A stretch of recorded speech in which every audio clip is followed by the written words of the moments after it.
በስመ አብ ወወልድ ወመንፈስ ቅዱስ አሃዱ አምላክ አሜን። የእግዚአብሔር ቤተሰቦች የእናታችን የቅድስት ድንግል ማርያም የቃል ኪዳን የበረከት ልጆች ሁላችሁም በእግዚአብሔር ስም እንደምን ሰነበታችሁ? እግዚአብሔር አምላካችን እንደ ትናንትናው ዛሬም በቸርነቱ ጠብቆ ለዚህች ቀን አድርሶናልና አሁንም በመካከላችን ተገኝቶ እንዲያስተምረን፣ እንዲመክረን፣ እንዲገስጸን የአምላካችን ቅዱስ ፈቃዱ ይሆንልን። እንደ እግዚአብሔር ፈቃድ ዛሬ የምንማማርበት የትምህርታችን ርዕስ አስራትና በኩራት በሚል እንማማራለን። እንግዲህ በቤተ ክርስቲያናችን ከታዘዝነው አንዱ መንፈሳዊ ትእዛዝ ለእግዚአብሔር ወይንም ለቤተ ክርስቲያን አስራት እንድናወጣ ታዘናል። አስራትን ስጡ ብሎ ያስተማረው ራሱ እግዚአብሔር ነው። አስራት የሚሰጠው ለማን ነው ካልን ለእግዚአብሔርና ለቤተ ክርስቲያን ነው። አሁንም በዚህ መካከል የምናየው አንደኛ አስራት ምንድን ነው? አስራት ማለት ምን ማለት ነው የሚለውን እናያለን። ሁለተኛ አስራት ለማን ይሰጣል የሚለውን እናያለን። በሶስተኛ ደረጃ የምንሰጠው አስራትና በኩራት ለምን አገልግሎት ይውላል? ይህንንም እናያለን። በአራተኛ አስራት ባናወጣ ምን እንሆናለን? አስራት የማያወጡ ሰዎች ይቀጣሉ? ቅጣት አለው? ይህንንም እናያለን። በአምስተኛ ደረጃ አስራት የሚያወጡ ሰዎች ምን አይነት በረከት ነው የሚያገኙት? አስራት በኩራት የሚያወጡ ሰዎች በነፍሳቸው በስጋቸው የሚያገኙት በረከት ምንድነው የሚለውን እናያለን። እንግዲህ አስራት ማለት ከመቶ 10 ማለት ነው፣ ወይም ደግሞ ከ10 1 ማለት ነው። አስራት ማለት ከመቶ 10 ወይም ደግሞ ከ10 1 ሲሆን የሚሰጠው ለእግዚአብሔር ነው። አስራት ከደመወዝም ይሁን ነግደን ካተረፍነውም ይሁን ገበሬውም ካመረተው ከምርቱም ይሁን ከምናገኘው በወርም በሳምንትም በዓመትም ይሁን ከምናገኘው የተጣራ ገቢ ላይ ከመቶ 10 ከ10 1 ለእግዚአብሔር የምንሰጠው ማለት ነው። ስለዚህ ሁላችንም አስራት እንድናወጣ ታዘናል። ከአስራት በፊት ግን የሚቀድመው አስራት ከማውጣታችን በፊት ግን ከሁሉ በፊት ከገንዘባችንም በፊት አስራት በኩራት ከመስጠታችን በፊት ራሳችን ለእግዚአብሔር ልንሰጥ ይገባል። የመጀመሪያው ይሄ ነው። አስራት ከማውጣታችን በፊት እኛ የእግዚአብሔር ገንዘቦች ስለሆን ራሳችንን ለእግዚአብሔር ልንሰጥ ያስፈልጋል። አንድ አባባል አለ፣ ከፍትፍቱ ፊቱ። ገንዘባችን እየሰጠን እኛ የእግዚአብሔር ካልሆን ምን ጥቅም አለው? ጉዳት ከሆነ ነው እንጂ። ስለዚህ እኛ የእግዚአብሔር ገንዘቦች ስለሆን መጀመሪያ ራሳችን ለእግዚአብሔር ልንሰጥ ያስፈልጋል። ይሄ መጀመሪያው ነው። ሐዋርያው ቅዱስ ጳውሎስ ምንድነው የሚለው? በዋጋ ተገዝታችኋል፣ ለራሳችሁ አይደላችሁም። ስለዚህ በስጋችሁም በነፍሳችሁም እግዚአብሔርን አክብሩ ይላል። ይሄ የመጀመሪያው ነው። በምን ተገዝታችኋል? እግዚአብሔር በዋጋ በደሙ፣ የደም ዋጋ ነው። በዋጋ ተገዝታችኋልና ለራሳችሁ አይደላችሁምና ስለዚህ በነፍሳችሁም በስጋችሁም እግዚአብሔርን አክብሩ ይላል። አንደኛ ቆሮንቶስ ምዕራፍ 6 ቁጥር 19 ላይ አስራት በኩራት ከማውጣታችን በፊት ራሳችንን በደሙ ለገዛን በደሙ ለዋጀን ለክርስቶስ ልናስረክብ ያስፈልጋል። ለምን ሲባል ዳዊትም የሚናገረው አለ፣ የኃጢአተኛን ዘይት ራሴን አልቀባም ይላል። ስለዚህ እግዚአብሔር የሚፈልገው የንጹሃንን ስጦታ የቅዱሳንን በንጽህና በቅድስና ንስሐ ገብተው እየቆረቡ የእግዚአብሔር ሆነው የሚሰጡትን እግዚአብሔር ይቀበላል ማለት። ነገር ግን የኃጥአን መስዋዕታቸውም አስራታቸውም ጸሎታቸውም ተቀባይነት የለውም። ይኸው ክፍት ጸሎቱ ቅድመ እግዚአብሔር ለመስተበቀል ብእሲ። ስለዚህ ከሁሉም በፊት ራሳችንን የእግዚአብሔር ልናደርግ ያስፈልጋል። ንስሐ በመግባት እግዚአብሔር እኛ ራሳችን ለእግዚአብሔር የምናስገብዛበት የመጀመሪያው በስላሴ አምነናል፣ በስላሴ ስም ተጠምቀናል፣ የክርስቶስ ቅዱስ ሥጋውን ክቡር ደሙን ተቀብለናል። ከአሁን በኋላ የሚቀረን ምንድነው ስንል መንፈሳዊ ስነ ምግባር፣ መንፈሳዊ ስራ። ለምን ሲባል እምነት ያለ ስራ የሞተ ነው ስለተባለ ንስሐ በመግባት በመጾምና በመጸለይ ቅዱስ ሥጋውና ክቡር ደሙን በመቀበል ራሳችንን ለእግዚአብሔር አሳልፈን ልንሰጥ ይገባል። ይሄ ሲሆን ነው ተቀባይነት ያለው። ዋናው እንግዲህ እንደ መነሻ እንዳደረጉት ርዕሳችን አስራት ስለሆነ አስራት ወደሚለው ርዕሳችን ስንመለስ ቅድም እንደነገርኳችሁ አስራት እንድንሰጥ ያዘዘን እግዚአብሔር ነው። አስራትን ለእግዚአብሔር መስጠት ማለት ደግሞ ማስባረክ ነው። 90ውን ባርክልኝ፣ 9ኙን ባርክልኝ ማለት ነው፣ ማስባረክ ነው። አሁን እኮ የምንበላውም የምንጠጣውም የምንለብሰውም ሁሉም ነገር ያልተባረከ ስለሆነ በቤታችን በረከት የለም፣ ሰላም የለም፣ ጤና የለም። ስለዚህ አስራት ማለት ማስባረክ፣ ገበሬው ምርቱን ከአውድማው ላይ ከ10 አንዱን ወስዶ ለቄሰ ገበዙ እንደሚያስረክበው ሁሉ እኛም ካለን ከወር ገቢ ላይ ለእግዚአብሔር የምንሰጠው ማለት ነው። እና ይህንን ስናደርግ በወር ከምናገኘው ከማንኛውም ገቢ ላይ ይሁን። ለምሳሌ በብዛት ወደ ከተማ ስናይ የወር ደመወዝተኞች ነን። ስለዚህ ከምናገኘው ከወር ደመወዛችን ላይ ለእግዚአብሔር አስራት እናወጣለን ማለት ነው። የቤት ኪራይም ይሁን አከራይና ተከራይ አይደል? ስለዚህ የቤት ኪራይም ይሁን ከሱቅ ኪራይም ይሁን ከምግብ ቤትም የሆቴልም ይሁን ከማንኛውም ኪራይና ነግደን ከምናተርፈው ለምን የመኪና ኪራይ አይሆንም? ገበሬው ከምርቱ እኮ ነው ስንዴውን ዘግኖ የሚሰጠው። ከምርቱ እኮ ነው ገበሬው ጤፉን ዘግኖ የሚሰጠው። እንደ ገበሬ ያለ በመጀመሪያ እንደ ገበሬ ያለ ፍጹም እምነት ያለው የለም። ሲዘራም እግዚአብሔርን አምኖ ነው።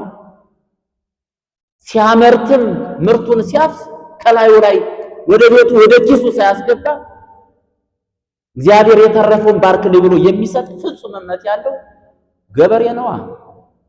ስለዚህ እኛም እንደነሱ ልንሆን ይገባል። አስራት አውጥተን እንድንባረክ እግዚአብሔር ይርዳን። እንግዲህ አስራት ከየት የመጣ ነው? እግዚአብሔር ያዘዘው ነው ብለናል። የመጀመሪያ እግዚአብሔር አዳምን አትብላ ማለት እኮ ምን እያለው ነው? ሁሉም ብላ ብሎታል። አንዷን አትብላ። ይሄን ወደኛ ስናመጣ ወደ አስራት ወደሚለው ስናወጣ አንዱን አትብላ ማለት ሌላው ይበቃል፣ ይሄ የእግዚአብሔር ድርሻ ነው እንደማለት ነው። አዳም 9ኙን ትቶ አንዷን ለመብላት ሲል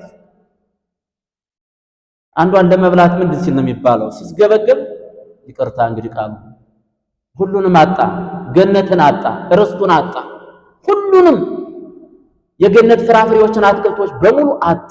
ለምን? አንዷን በመብላቱ ነው። ወደ አቤልና ወደ ቃየልም ስንመጣ አቤል ንጹህ መስዋዕት እንዳቀረበ ይናገራል። ስለዚህ እግዚአብሔር ልብን ያያል። የቃየል መስዋዕቱም አስራቱም ተቀባይነት አላገኝም። ለምን? ቃየል ንጹህ ልብ አልነበረውም። ዋናው ግን አስራት የሚለው ጎልቶ የሚታየው በአብርሃም ዘመን ነው። አብርሃም አባታችን ለካህኑ ለመልከጼዴቅ ከሁሉ አስራትን ሰጠው ነው የሚለው አባታችን አብርሃም። ስለዚህ ገልጾ የሚታየው አስራት የተጀመረው በአባታችን በአብርሃም ነው ማለት ነው። እኛ የማን ልጆች ነን? የአብርሃም ልጆች ነን። ስለዚህ እንደ አባታችን እንደ አብርሃም አስራት በኩራት እናወጣለን፣ ለእግዚአብሔር ለቤተ ክርስቲያን ለአገልግሎት እንዲሆን እንሰጣለን። በኦሪት ዘፍጥረት ምዕራፍ 14 ቁጥር 20 ላይ እንዲህ ነው የሚለው፣ አብርሃምም ለካህኑ ለመልከጼዴቅ ካገኘው ሁሉ አስራትን ሰጠው። ማን? አባታችን አብርሃም። ለማን? እግዚአብሔርን ለሚያገለግለው፣ ለእግዚአብሔር መስዋዕት ለሚያቀርበው፣ ለእግዚአብሔር ለሚያገለግለው ለካህኑ ለመልከጼዴቅ ሰጠው ይላል። ከአብርሃም ቀጥሎ ደግሞ አስራት በማውጣት የሚታወቀው አባታችን ያዕቆብ እስራኤል ነው። ከሰጠኝም ሁሉ ለአንተ ከ10 እጅ አንዱን እሰጣለሁ ይላል በኦሪት ዘፍጥረት ምዕራፍ 28 ቁጥር 20።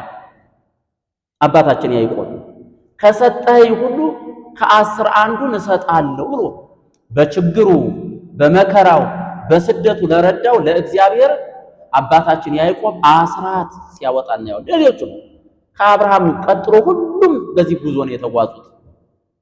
ለምን ሲባል ሌዋውያኑ የእግዚአብሔርን ቤት የሚያገለግሉት በሙሉ ርስት የላቸውም። ርስታቸው ምንድነው? የ11ዱ የእስራኤል ነገድ የሚያመጡት አስራት በኩራት ቀዳሚያት ነው። እነዚህን ቀዳሚያቱን በኩራቱን ሌላ ቀን እናየዋለን ብዬ ነው። ነቢያትን ለእስራኤላውያን ነገስታት ስለ አስራት በኩራት ጠንቅቀው አስተምረዋል። አስራት እንዲያወጡ ነቢያት አስተምረዋል፣ ሰብከዋል፣ ጽፈዋል። አዳምም አትብላ የሚለው ለዚህ ነው የተሰጠው የመጀመሪያው ሕግ። እንደገና ደግሞ ከ10ቱ ትእዛዛትም አንዱ ምንድነው? ሁላችንም እናውቀዋለን። ኦሪት ዘጸአት ምዕራፍ 20 ቁጥር 15 ላይ ያለችው ምንድነው የምትለው? አትስረቅ ነው የምትለው። አትስረቅ የሚለው ሕግ ምን ማለት ነው? አትስረቅ። ሁላችንም በየአካባቢያችን ሌባ ይጥፋ እናወግዛለን። ሌባ እንድታሰር እንላለን። ግን ወደ እውነተኛው ስንመጣ ግን ሁላችንም ሌቦች ነን ማለት ነው። አስራት የማያወጣ ምን ማለት ነው? በተዘዋዋሪ ሌባ ነው ማለት ነው። እንዲያውም ምንድነው የሚሰርቅ ሌባ ከመሆን እግዚአብሔር ይሰውረን። ስለዚህ የሰው ልጅ አንዱ ትእዛዝ የተሰጠን ከ10ቱ ትእዛዛት አትስረቅ ነው። እኛ ደግሞ እየሰረቅን ነው። እንደዚህ ይላል በትንቢተ ሚልክያስ ምዕራፍ 3 ቁጥር 8 እንዲህ ይላል፣ ሰው እግዚአብሔርን ይሰርቃልን? በጥያቄ ምልክት ነው። ሰው እግዚአብሔርን ይሰርቃልን? እናንተ ግን እኔን ሰርቃችሁኛል። ይህን የሚለው እግዚአብሔር ነው። አትስረቅ ብሎ ለሙሴ ሕግን የሰጠ እግዚአብሔር አሁን ደግሞ በነቢዩ በሚልክያስ ላይ አድሮ ምን ይላል? እንዲህ ሰው እግዚአብሔርን ይሰርቃልን? ሰርቃችሁኛል። እናንተ ደግሞ እኔን ሰርቃችሁኛል። ሰው እግዚአብሔርን ይሰርቃልን? እናንተ እኔን ሰርቃችሁኛል። የሰረቅንህ በምንድን ነው አሉት እነሱ። ምን አጥፍተን ነው? ምን ሰረቅን ሲሉ አስራትና በኩራት ባለማውጣታችሁ ነው ይላል። አያችሁ፣ እግዚአብሔርን የሰረቅነው በምንድን ነው? አስራትና በኩራት ባለማውጣታችን። ይቀጥልና እንደዚህ ይላል እዛው ምዕራፍ ላይ ቁጥር 9 ላይ እንደዚህ ይላል፣ በቤቴ ውስጥ መብል ይሆን ዘንድ አስራቱን ሁሉ ወደ ጎተራ አግቡ። ጎተራ የሚለው በቤተ ክርስቲያኑ ወይም ደግሞ በቤተ እግዚአብሔር ለአስራት ለበኩራት ለቀዳሚያት የሚገባበት መዝገብ ቤት እንደማለት ነው ጎተራ የሚለው። ስለዚህ በቤቴ ውስጥ የሚያገለግሉት የሚመገቡት ይሆን ዘንድ አስራቱን በኩራቱን አግቡ በወቅቱ የሰማይን መስኮት ባልከፍትላችሁ ይላል። እውነት ነው። የሰማይን መስኮት ከፍቶ በዝናብ አብቅሎ በፀሐይ አብስሎ የሚመግበን ማን ነው? እግዚአብሔር እኮ ነው። የሰማይን መስኮት ባልከፍትላችሁ በረከትም አትረፍትፌ ባልሰጣችሁ በዚህ ፈትኑኝ። ይሰማል እግዚአብሔር እንዴት አይነት አምላክ እንደሆነ። ዝናቡን ባላዘንብላችሁ በወቅቱ ሁሉን ውብ አድርጌ ባልሰጣችሁ በዚህ ፈትኑኝ። ስለዚህ ስለናንተ ይላል አስራቱን በኩራቱን ካወጣችሁ ስለናንተ ነቀዙን ሁሉ እገስጻለሁ። ነቀዝ ታውቃላችሁ? በገጠር እንጨቱንም ዛፉንም እህሉንም በየአይነት የሚበላ ነቀዝ ይባላል። ወደዳችሁም ጠላችሁም እኛ እህላችን በከተማ ያለን ባይነቅዝም ነቀዝ በሽታ ነው። ነቅዘናል እኮ ቁመን እንሄዳለን እንጂ ከእንደዛ አይነት እግዚአብሔር ይሰውረን። ስለዚህ ስለናንተ ነቀዙን እገስጻለሁ ይላል። አይጡን በሽታው ነቀዝ በሽታ ነው። ለምሳሌ የከተማ ቢላ ፎቅ አይጥ ቤት ይመጣል። የተፈጥሮ አይጥ ግን ሌላ አይጥ አለ፣ ሌላ በሽታ አለ። አጥር የማይከለክለው ስልጣን የማይከለክለው አለ። ለዚህ ነው ሆስፒታል ሄዳችሁ ሁላችንም ነቅዘን ሁሉም በሽተኛ ነው። ከእራስ ፀጉራችን እስከ ጣት ጥፍራችን የነቀዘ ነው። ለምንድን ነው? የምንበላው አይስማማን፣ የምንጠጣው አይስማማን። ለምን? ስለዚህ እገስጻለሁ የምድራችሁን ፍሬ አራዊቶቹ አያጠፉትም፣ በእርሻችሁም ያለውን ወይን ፍሬውን አያረግፍም ይላል የሰራዊት ጌታ እግዚአብሔር። ታዲያ ምን እናድርግ?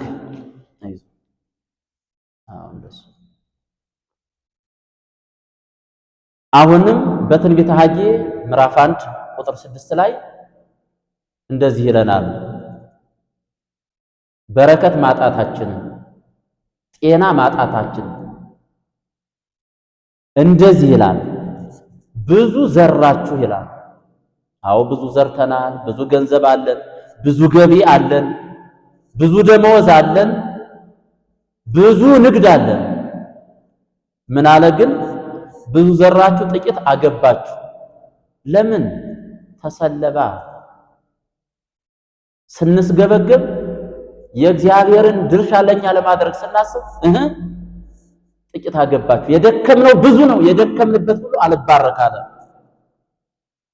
ኧረ ምን ይሄ ብቻ በላችሁ አለ፣ ነገር ግን አልጠገባችሁም። ጠጣችሁ አልረካችሁም፣ ለበሳችሁም አላማረባችሁም። ይሄ አለመታደል ነው።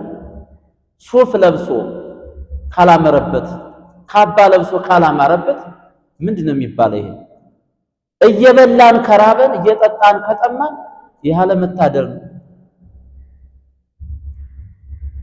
በላችሁ አልጠገባችሁም፣ ጠጣችሁ አልረካችሁም፣ ለበሳችሁ አልሞቃችሁም ይልና ደመወዙን የተቀበለ ሰው በቀዳዳ ከረጢት ያደርገው ዘንድ ደመወዙን ወሰደ።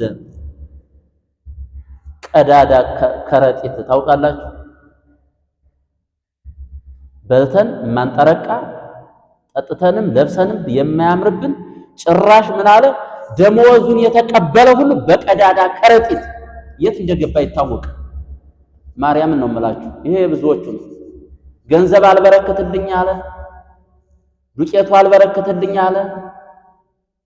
በቃ ሁሉም ነገር ጧት ከቦርሳ የነበረው ብር ጧት ከኪሳችን የነበረው ማታ የለም። እንደገና የጣልኩት በማለት ያንን በማሰብ ጭንቀት ውስጥ። ስለዚህ ምንድነው አሁን እኛ ምንድን ሆነን ምንድነው ተሰልቤ መተት ተደርጎብኝ? በፍጹም ምዕመናን እግዚአብሔር ፈትኑኝ እያለ አስራቱን በኩራቱን አውጡ ልባርክላችሁ እያለ ይሄው በልታችሁ አልጠገባችሁም፣ ጠጣችሁ አላማረባችሁም፣ ለብሳችሁ አላማራችሁባችሁም እያለ ስለዚህ ደመወዛችን፣ ገቢያችን፣ ብራችን፣ ሁሉም ነገር የተሰለበው ለምንድን ነው ካላችሁኝ መተት ተደርጎብን ሟርት ተደርጎብን ተሰልበን ሳይሆን የእግዚአብሔርን አስራት ስለበላን። ይሄን ወቁ። ትንቢተ ሐጌ ምዕራፍ 1 ቁጥር 6 ላይ የሚናገረው ይሄን ነው። ክርስቶስም ያስተማረን ይሄን ነው። ከኔ ጋር የማያከማች ይበትናል፣ መሰብሰብ በማናውቀው መንገድ ደግሞ ይበተናል። በምን እንደሚወጣ እናውቀው። ስለዚህ አስራት ባለማውጣታችን ተጎርተናል። ምዕመናን 90 ይበቃናል፣ 9 ይበቃናል። አንድ ለእግዚአብሔር እንደው እግዚአብሔር ይተመስገን ማለት የለም። እንደው ይህን ዳዊት ምን ይላል? ስግብግቦች ምን ይላል?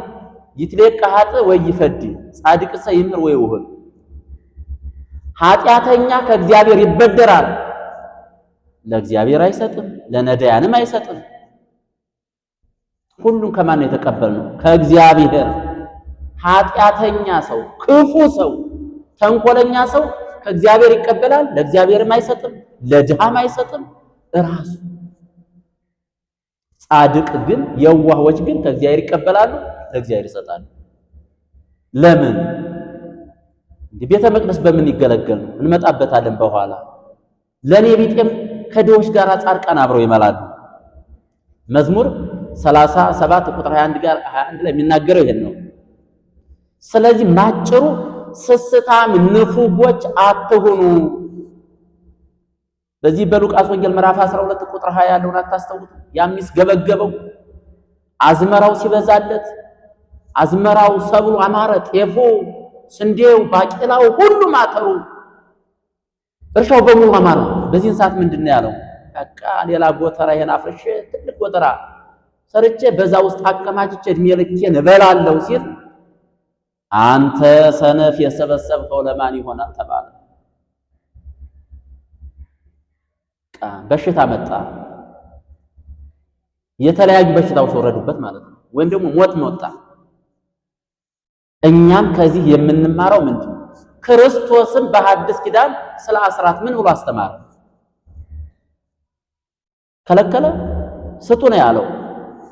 በዚህ በማቴዎስ ወንጌል ምዕራፍ 22 ቁጥር 21 ላይ ነቢያትን መጀመሪያ ክርስቶስ ሲያስተምር የመጣው ምንድነው? ነቢያትን ልሽር አልመጣሁም ብሏል። ነቢያትና ኦሪትን ልሽር አልመጣሁም ብሏል። እዚህ ላይ ደግሞ የምናየው ምንድነው? የቄሳርን ለቄሳር የእግዚአብሔር ለእግዚአብሔር አስረክቡ ነው ያለው። የቄሳርን የመንግስትን የንጉስን ለንጉስ የእግዚአብሔርን ደግሞ ለእግዚአብሔር ስጡ ተብሏል። ምእመናንም ይህን እናደርግ ይገባል። ለምሳሌ ለመንግስት እንሰጣለን፣ ንግዳችን እንዳይዘጋ እንዳይታሸግብን በጊዜው በሰዓቱ ቀድመን እንሰጣለን። እኛ ደግሞ ምድራዊ ባይሆንም ሰማያዊ ቤታችን እንዳይታሸግ የሰማዩ በር እንዳይዘጋብን የእግዚአብሔርን ለእግዚአብሔር ልናስረክብ ይገባል። እንኳን አስራት ይቅርና ምእመናን እንኳን አስራት የተፈቀደውን በትእዛዝ የተቀመጠውን ይቅርና የሐዲስ ኪዳን ሕገ ትሩፋት ስለሆነ አብዝታችሁ ስጡ ነው። ይሄ የክርስቶስም የቤተ ክርስቲያንም አስተምሮ ነው። አብዝታችሁ ስጡ፣ ለቤተ ክርስቲያን ስጡ፣ ለነዳያን ስጡ፣ ለተቸገረ ስጡ ነው። ለምን ሲባል እምነት ያለ ሥራ የሞተ ስለሆነ። መልካም የሰሩ ወደ ዘላለም ሕይወት ይሄዳሉ፣ ክፉ የሰሩ ወደ ዘላለም ሲኦል እሳት ይሄዳሉ ስለሚል ይህንን እንድናደርግ ታዘናል። በመቀጠል አስራት ለማን ይሰጣል? አስራት ለማን ይሰጣል የሚለውን አስራት የሚሰጠው ለእግዚአብሔር ነው። አስራት የሚሰጠው ለእግዚአብሔር ለቤተ ክርስቲያን ነው። ዘያሲ ተወካፊ እግዚአብሔር ይሰጣል፣ እግዚአብሔር ይቀበላል። እንደገና ደግሞም የሚሰጥ ማን ነው? የሚሰጥ እግዚአብሔር ይቀበላል። የሰጠን እግዚአብሔር ነው። ከሰጠን ላይ ደግሞ እንሰጣለን። እግዚአብሔር በሀብታሞች ላይ አድሮ ምን ይላል? ይሰጣል። በድሆች ላይ ደግሞ አድሮ ይቀበላል። ይሄ ነው ትልቁ። የሚሰጥ ይቀበላል ማለት በሀብታሞች ደጋጎች ሀብታሞችን ነው። ሁሉንም አላልኩም። ደጋግ ሀብታሞች ላይ በእነሱ ላይ አድሮ እግዚአብሔር ይሰጣል፣ በድሆች ላይ አድሮ ይቀበላል። ይሄ ነው። ለምንድን ነው ይሄን የምናደርገው ስንል እግዚአብሔር በዝናብ አብቅሎ ከበረዶ ጠብቆ ከበረዶ በረዶ ታውቃላችሁ። ይህን ገበሬ ነው የሚያውቀው። ከድርቅ ከዋግ ከተለያየ ከአራዊት ከአይዋፋት ጠብቆ በፀሐይ አብስሎ ከሌባ ከቀማኛ ጠብቆ ለሚመግበን ለእግዚአብሔር አስራት እንድናወጣ ታዘናል። ለምን ይውላል ካል ለመንፈሳዊ አገልግሎት ይውላል። አስራት የሚውለው ለምንድነው ከተባለ ለመንፈሳዊ አገልግሎት። ለነማን? ለሚያገለግሉ ካህናት፣ ለሚያገለግሉ መምህራን፣ ለሚያገለግሉ ዲያቆናት፣ ለሚሰብኩ ሰባክያን፣ አጥምቀው ለሚያቆርቡ፣ ንስሐ ሰጥተው ለሚናዝዙ ለካህናት ይውላል። ባጭሩ የአገልጋዮች የካህናት ደሞዝ ከአስራት ነው ማለት ነው። ሌላው ከካህናት ደሞዝ በተጨማሪ ደግሞ የአሁኑን ጊዜ አትዩት። አሁን ብዙ ደጋግ ሰዎች ስላሉ ነው የእኛን ድርሻችን እንድንወጣ ነው የምነግራችሁ። ዕጣኑ፣ ጧፉ፣ ወይኑ በምን ይገዛል? እንደ አዲስ አበባ እንዳታዩ ምዕመናን፣ በተለይ ገጠር አካባቢ ያለው ነው። ዕጣን፣ ጧፍ፣ ዘቢብ የሌለበት ቤተክርስቲያን እኮ አለ። መገበሪያ የሚገዙበት እኮ የላቸው። መገበሪያ ምን እንደሆነ ያው ለስጋው ደግሞ የሚዘጋጀው ማለት ነው ባጭሩ። ይሄ ከየት ይመጣል? ልብሰ ተክህኖ የካህናት መቀደሻ በምን ይገዛል? በአስራትና በበኩራት እኮ ነው። አስራት ትእዛዝ የሆነው ለዚህ ነው። አስራት በኩራት ማውጣት መታደል ነው። ስለዚህ አስራት ስናወጣ የመጀመሪያው ለምን ይውላል የምንለው በአጥቢያ ለምንገለገልበት ቤተክርስቲያን፣ በቅርባችን ክርስትና የተነሳንበት የምንቆርብበት በሁሉም ነገር መንፈሳዊ የምናገኝበት ለአጥቢያ ቤተክርስቲያናችን ይሰጣል። አንደኛ። በሁለተኛ ግን ለተቸገሩ በገጠር ጠረፋማ ለሆኑ አብያተ ክርስቲያናት ይሰጣል። ይህንን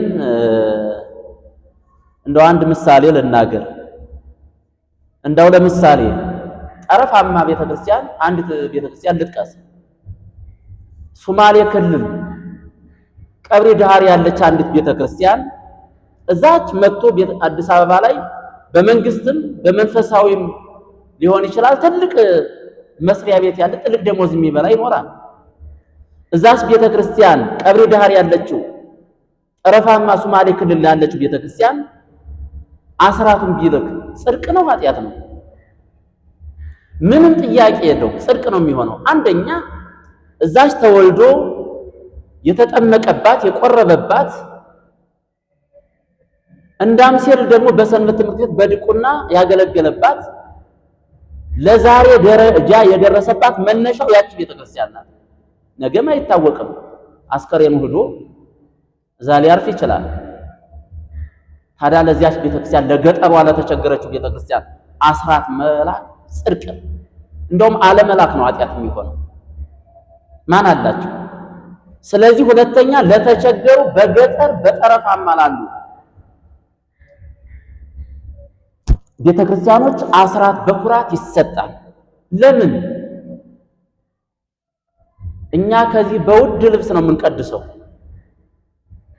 እዛ በጋቢ እንደሚቀደስ ታውቃላችሁ? ገጠር ላይ በገጠር በጋቢ በፎጣ የሚቀደስባቸው አሉ። ይሄ ያሳዝናል። ሩቅ ብቻ አይደለም፣ እዚህ አካባቢም ያው ብጠቅስ ሌላ ስም ማጥፋት ይሆናል በሚለው የማውቃቸዋለሁ። እዚህ አዲስ አበባ ዙሪያ እንኳን እዚህ ሸዋ ውስጥ እንኳን አሉ። የሚያሳዝኑ የተዘጉ አገልግሎታቸው የቆመ በጋቢና በፎጣ መቀደስ ብቻም ሳይሆን አገልጋይ እየጠፋበትም አለ። ታዲያ ይሄ አያሳዝን? ንዋያተ ቅድሳት የሌላቸው ቤተክርስቲያኖች አሉ። ለመቀደስ ሲገባ አልባሳት ብቻ ሳይሆን ንዋያተ ቅድሳት የጎደሉባቸው። ታዲያ ይሄን እያዩ ማለፍ ሞት አይደለም? ምዕመናን ከመናፍቃን በምን እንለያለን? ቤተክርስቲያንን ከሚያፈርሷት ጎን ቁመን እንደሆነ እስቲ ራሳችሁን ጠይቁ። ዕጣን ጠፍቶ በወይራ የሚቀደስበት ቤተክርስቲያን አለ። አሁን ይሄ አዲስ አበባ ያለ ሰው አይገባው፣ ከተማ ውስጥ ያለ ሰው ይሄን አይገነዘብም። ይሄን የሚያየው የደረሰበት ነው። ዕጣን ጠፍቶ በወይራ የሚቀደሱባቸው፣ ጧፍ ጠፍቶ እንጨት የሚያበሩ እንጨት እያበሩ የሚቀድሱ አሉ። ታዲያ ለእነዚህ ቤተክርስቲያን ዘቢብ ዕጣን ገዝቶ መላክ ጽድቅ አይሆንም? ምዕመናን ይህን እንድታደርጉ አሳስባችኋለሁ። በሶስተኛ ደረጃ አስራት በኩራት ለምን ይውላል የሚለውን ነው እያየን ያለው። በሶስተኛ ደረጃ ለተቸገሩ መተዳደሪያ ለሌላቸው፣ አሁንም ጠረፋማና ገጠር ላይ ላሉ ገዳማት እየተዘጉ እየተበተኑ መናንያን እየተበተኑ እንደሆነ ታውቃላችሁ። እኔ ዘንድሮ ኅዳር 7 አስኮ ገብርኤል ነበርኩኝ። የደብረ ሊባኖስ ገዳማ አበምኔት መጥተው ስለ ገዳሙ ሲለምኑ እኔም አብሬ አልቅሻለሁ። ያ ታላቅ ገዳም የጻድቁ የአባታችን የአቡነ ተክለ ሃይማኖት ገዳም፣ ያ ገዳም አደጋ ላይ ወድቆ ሲነገር ማየት ይሄ ያሳዝናል። ስለዚህ ለተቸገሩ መተዳደሪያ ለሌላቸው ለገዳማት ልንሰጥ ልንረዳ ያስፈልጋል። ለምን ሲባል መናንያኑ መነኮሳቱ እየተቸገሩ ነው። አንድ ሰው ደግሞ መላእክት አይደሉም፣ ስጋ የለበሱ ናቸው፣ ሊፈልሱ ይችላሉ። ስለዚህ ያለው ለሌለው እንዲሰጥ እንኳን በዓለማዊ ሕግ ተመዝግቧል። እንኳን በመንፈሳዊ ቤተክርስቲያን ስንት ናት? አንዲት ናት። ወነአምን በአሐቲ ቅድስት ቤተክርስቲያን። ስለዚህ ያለው ለሌለው መስጠት ይገባል። እንኳን ምዕመናን ይቅርና ሀብታሞች፣ የአዲስ አበባ ካቴድራሎች፣ የአዲስ አበባ ገዳማት፣ የአዲስ አበባ አብያተ ክርስቲያናት ለተቸገረችው ለገጠሯ ገዳምና ቤተክርስቲያን ቢሰጡ ጽድቅ አይሆንም? የአብነት ትምህርት ቤቶች እኮ እየተዘጉ ነው። ስለዚህ ከኛ ምን ይጠበቃል? አሁንም ገዳማት እርዱን እያሉ እየጮሁ ነው። ወደ ማን ነው የሚጮሁት? ወደ ልጆቿ ነው። ስለዚህ የከተማ አብያተ ክርስቲያናት እንኳን ሊሰጡ ይገባል። ለምን? ንዋያተ ቅዱሳት በጨረታ እየተሸጠ እንደተቸገሩ መስጠት ጽድቅ የማይሆንበት ምንም ምክንያት የለም። ለምእመናንም አሁንም ደግሜ የምነግራችሁ ገንዘብ የተሰልቤ ነው ተሰረቅኩኝ ይሄ የምንልበት ትልቁ ምክንያት ምን እንደሆነ ልታውቁ ትችላላችሁ። እና ይህንን በደንብ ልንገነዘብ ያስፈልጋል።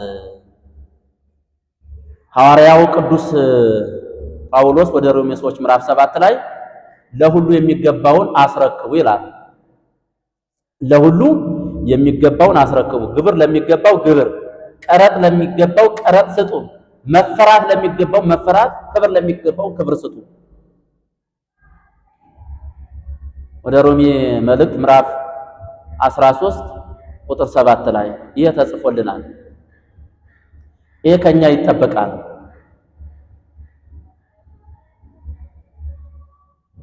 ይህንን ካላደረግን ግን እኛም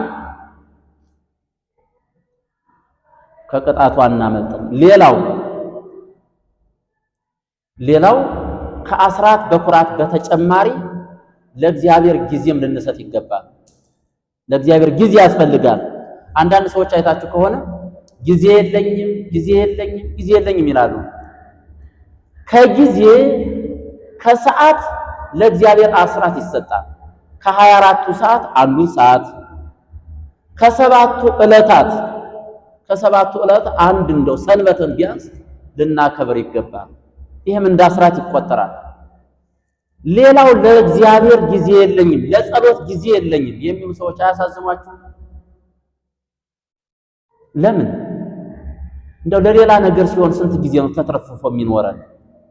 የስፖርት ጊዜ ሰዓት አለን፣ የቁርስ ጊዜ፣ የምሳ፣ የቡና፣ የእራት፣ የእንቅልፍ ጊዜ ማለት የጸሎት ጊዜ ሲሆን ግን የለንም። ለምን? ለዛቸውም ደግሞ እንኳን ጊዜ አግኝተን ጸሎት ስንጀምር ቀጠሮ ትዝ ይለናል፣ ቁርሳችን ትዝ ይለናል። በቃ ትዝ የማይለን ነገር የለም። ለምንድን ነው? ከጊዜያችንም ለእግዚአብሔር አስራት ልንሰጥ ይገባል። ለጸሎት ስንቆም እስቲ ያስቡት። ለጸሎት ስትቆሙ ምንድነው ትዝ የሚላችሁ? ተመስጦ ነው? እግዚአብሔር ጋር መነጋገራችሁ ነው ትዝ የሚላችሁ? ጭራሽ ከፊታችን ያለው ቀጠሮ ነው ትዝ የሚለን። ልብስ ሳላጥብ አንዳንድ ጊዜማ ደግሞ ጭራሽ የተጣላ ነው ሰው ትዝ ይለናል። መሰላሰል ከእንደዚህ አይነት እግዚአብሔር ይሰውራል። ወደ መጨረሻው ስመጣ አስራት የማያወጣ ሰው ገንዘቡ የተሰለበ። ይሄ ነው ወቁ መመናን። አስራት የማያወጣ ሰው ገንዘቡ በጠንቋይ ነው የሚያልቅ። አስራቱን ለጠንቋይ ሲሰጥ ሲሰክርበት፣ እንዳም ሲል ደግሞ ለደብተራ ለጠንቋይ እየሰጠ ይጨርሰዋል። ለምን? ነቀዝ ይመጣል፣ በሽታ ይመጣል፣ ለሕክምና ይጨርሰዋል። እና ስንሰርቅ እንሰረቃለን። ብዙ ሰው አይታችኋል። ሞባይል ተሰርቄ ይላል። በቃ አስራት አናወጣም። በአስራት ገንዘብ የተገዛ ሞባይል በማግስቱ ነው ቢጠፋ። ስለዚህ እግዚአብሔርን ስሰርቅ እግዚአብሔር ደግሞ ሌባ ያዝብናል። ሌባ ስንሆን ሌባ ያዝብናል። ከእንዲህ አይነት ነገር እግዚአብሔር ይሰውረን። ለምን ሲባል አትብሉ ተብለናል፣ አትስረቁ ተብለናል።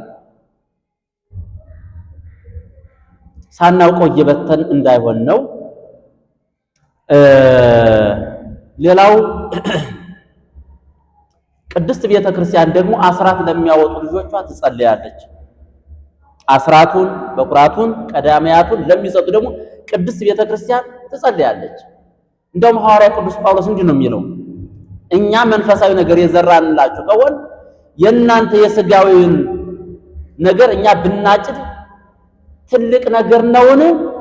ሌሎች በእናንተ ላይ ይህን መብት የሚካፈሉ ከሆነ እኛማ ይልቁን እንዴታ! ነገር ግን የክርስቶስን ወንጌል እንዳንከለክል በሁሉ እንታገሳለን ይላል። እውነት ነው። ኦሪት ምንድን ነው የሚለው? የሚያበራየውን በሬ አፉን አትሰር ትላለች። ስለዚህ ሐዋርያ ቅዱስ ጳውሎስ ምንድን ነው የሚለው? በመቅደስ የሚያገለግሉ እኮ ከመቅደሱ ሊመገቡ ግድ ነው፣ ሕግ ያዛል። እንዲሁም ደግሞ ወንጌልን የሚሰብኩ ከወንጌል ቀለብ ሊቀበሉ ግድ ነው፣ ጌታ ደንግጓል ነው የሚለው አንደኛ ቆሮንቶስ ምዕራፍ 9 ቁጥር 11 ላይ። የካህናት ደመወዝም ከአስራት ስለሆነ ማለት ነው። አሁን ግን ያለው ምንድን ነው? የካህናትን ደመወዝ አስራቱን ምዕመናን ይበላሉ። እኛ ደግሞ የሙዳየ ምጽዋትን የኔቢጤዎችን ደመወዝ እኛ እንበላለን። አያችሁ፣ ምዕመናን አስራት አያወጡም፣ የካህናቱን ደመወዝ ምዕመናን ይበሉታል። ሙዳየ ምጽዋት ለኔቢጤዎች ነበር፣ የኔቢጤዎችን ደመወዝ ደግሞ እኛ ካህናት እንበላለን። ያሳፍራል። ስለዚህ ምንድነው ከተባለ ሙዳየ ምጽዋት የሙዳየ ምጽዋት ገንዘብ ለእግዚአብሔርና ለካህናት አይሰጥም ነበር። ለማን ነው? ለኔቢጤዎች፣ ለድሆች፣ አይናቸው ለፈረጠ፣ እጃቸው ለተቆረጠ ነበር።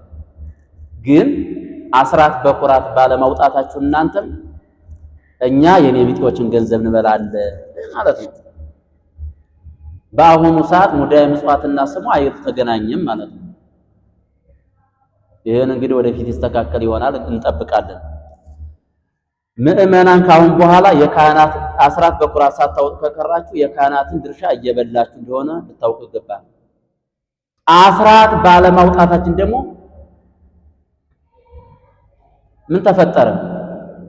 አስራት ባለማውጣታችን ወንጌል የሚሰበክበት አውደ ምሕረት የልመና መድረክ ሆነ። አይታችሁ ከሆነ በየቦታው ሁሉም ቤተክርስቲያን ችግር ላይ ስለሆነ ለስብከተ ወንጌል ለወንጌል 10 ደቂቃ ይሰጥና ለልመና 30 ደቂቃ ይሰጣል። ይሄ ያሳዝናል። ይሄ ሁላችሁም መሯችኋል ምዕመናን። ባትናገሩ። ስለዚህ እንኳን አስራት በኩራት ይቅርና ቅድስት ቤተክርስቲያን የምታዘው ምንድነው? ስጡ ነው፣ የትሩፋት ስለሆነ ይህንን እንድናደርግ እግዚአብሔር ይርዳን። አስራት ከማውጣታችን በፊት እንኳን እንደው ግር የሚላችሁ ካላችሁ ስለ አስራት ተማሩ። ቅድስት ቤተክርስቲያንም ስለ አስራት ልታስተምር ይገባል። አምላካችን እግዚአብሔር አስራትን አውጥተን ቅድስት ቤተክርስቲያንን አገልግለን ተገልግለን ሁላችንም የእግዚአብሔርን መንግስት እንድንወርስ የእግዚአብሔር ቸርነት የድንግል ማርያም አማላጅነት አይለየን። ወስብሐት ለእግዚአብሔር።